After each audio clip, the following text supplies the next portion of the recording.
Здравствуйте, меня зовут Охлопкова Эмма. Тема моего доклада — биологический метод утилизации полиэтиленовых отходов с мощностью восковой моли. Окружностью является то, что в мире произошел рост бытового мусора. Для упаковочного материала товара первой необходимости широко применяются химические упаковки, сделанные из полиэтилена. Одно из самых более эффективных и экологически безопасных методов утилизации является использование живых организмов в их переработке отходов. Объектом исследования мы выбрали личинки восковой моли. Работа проводилась нами в течение 2 лет. Мы использовали методы наблюдения, измерения и эксперимент. В ходе финишных наблюдений мы выявили: первое — стерильный личинка восковой моли; второе — цикл развития восковой моли; третье — размножение.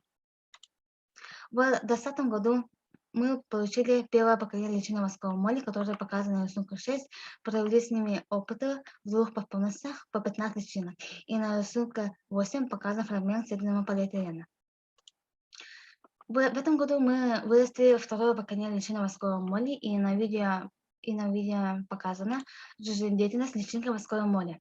Также с ними провели в 2 подполностях опыты по утилизации полиэтилена, которые показаны на рисунке 12, и на фрагменте 9 показан фрагмент соединенного полиэтилена. Результаты опыта показаны в таблице 2 и в таблице 3. Весь исследуемый фрагмент полиэтилена смогут утилизировать 6 личинок восковой моли за 6 месяцев, так как жизненный цикл одной личинки продолжается 50 дней. Пришли к следующим выводам. Первое.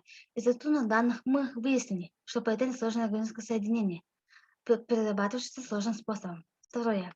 Полиэтилен плохо разлагается в природе, при сжигании выделяет токсичные канцерогенные вещества. Третье. В ходе опытов мы узнали, как развивается личинка восковой моли в домашних условиях. Четвертое. В результате исследуем нами выявлен биологический метод утилизации бытового полиэтиленового пакета с помощью личинок восковой моли.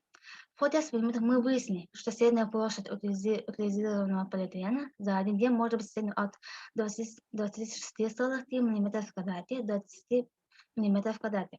Шестое. Нам рассчитано, что общая площадь исследованного фрагмента полиэтилена равна 4624 мм в квадрате, которые смогут утилизировать 6 личинок восковой моли за 6 месяцев. Седьмое. По результатам наших экспериментов мы произвели математический расчет, что при неопределенном разведении одна личинка восковой моли может утилизировать один полиэтиленовый пакет от 4 до 6,5 лет.